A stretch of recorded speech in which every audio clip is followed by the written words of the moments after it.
Hello, everyone. Today is day 51 of reading the Bible until we reach the end. Guys, today is the first day in Genesis. Wait. What? No. Today's the first day in Exodus. See what I mean? I told you guys, I was going to be so used to just saying Genesis that now I'm reading out of Exodus. Guys, I'm at a different spot today. Alright, today I'm at my gaming desk. Alright, the place where the stuff goes down. Now today,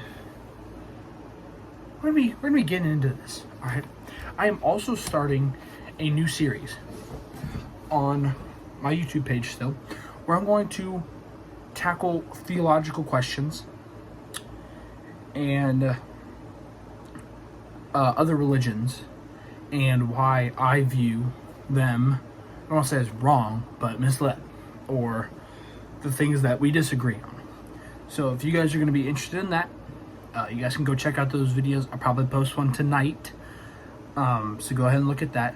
Also, the playlists are coming along where I will put like each of the books of the Bible in, so you can just easily go find them. I'll put Genesis. Probably today is when I'll make that. So then you guys can just easily go find that instead of having to scroll to the bottom of my page to find the oldest video. So today, talking about the Israelites being oppressed. Now, if you guys don't remember from Genesis, the Israelites, the Hebrews, had come from the land of Canaan up into Egypt because there was a famine, and so they settled in the land of Goshen. So now, this was back when Jacob and Joseph were still alive. Joseph passed away. That's the end of Genesis. Is that Joseph passes away, and now we are here. I'm pretty sure like 400 years later, so it's been a bit of a stretch, but now the Israelites are viewed as slaves to the Egyptians. There's new pharaohs in town.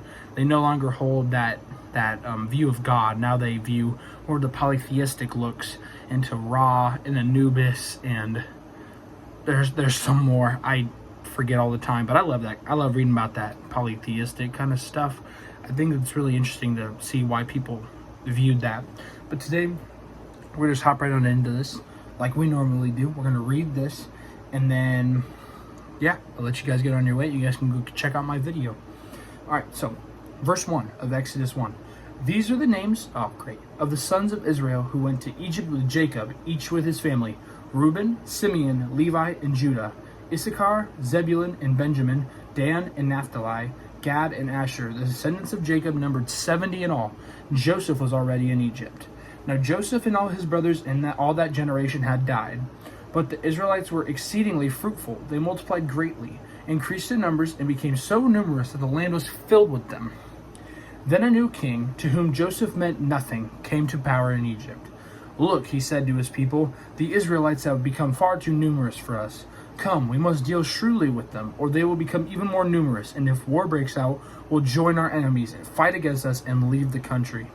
So they put slave masters over them to oppress them with forced labor, and they built Pithom and Ramses as store cities for Pharaoh. But the more they were oppressed, the more they multiplied and spread. So the Egyptians came to dread the Israelites and worked them ruthlessly. They made their lives bitter with harsh labor in brick and mortar and with all kinds of work in the fields. In all their harsh labor, the Egyptians worked them ruthlessly. The king of Egypt said to the Hebrew midwives, whose name was Shiphrah and Puah, when you are helping the Hebrew women during childbirth on the delivery stool, if you see that the baby is a boy, kill him. But if it is a girl, let her live. The midwives, however, feared God and did not do what the king of Egypt had told them to do. They let the boys live. Then the king of Egypt summoned the midwives and asked them, why have you done this? Why have you let the boys live? First of all, that's awful. It's like abortion, but like 5 times worse. Abortion's already bad. But now doing it after they're out the womb? That's just straight up murder. So was abortion. I might lose subscribers because of that. I'm sorry if that offends you, but that's what I view. Verse number 19. The midwives answered Pharaoh, Hebrew women are not like Egyptian women. They are vigorous and give birth before the midwives arrive. So God was kind to the midwives, and the people increased and became even more numerous. And because the midwives feared God, he gave them families of their own. Then Pharaoh gave this order to all his people: every Hebrew boy that is born you must throw into the Nile, but let every girl live. So already, it's not looking too bueno. No, it's not. No, it is not. The new Pharaoh does not like the Israelites. Matter of fact, he kind of despises them. He doesn't really like them at all. So he's oppressing them with all this labor, but instead, Israelites are kind of just laughing in his face, and they're multiplying. They're making even more Israelites. And so now Pharaoh he wants to go into this population control. He's like, they're growing too big. If they get too big, then they'll riot against us and they'll kill us all. So let's just kill them all. Because that's always the answer, guys. Violence is always the answer. You can't ever just have like a peace treaty that actually works. It's so sad. It's so sad. So, yeah. If you guys want to actually know more about the story of Exodus, there's this really great animated movie. It came out a while ago called The Prince of Egypt. One of my favorite movies of all time. It's a wonderful movie. You guys, I think it's right now on Netflix. So if you guys have Netflix, go check it out. It's like an hour and a half. It's a very short movie, but it's a great movie that dives really deep into Exodus. So go check that out. But other than that, I got nothing else for you guys. I'll see you guys the next time for Exodus 2. Peace. Love you guys so much. God loves you. God bless you. See you guys.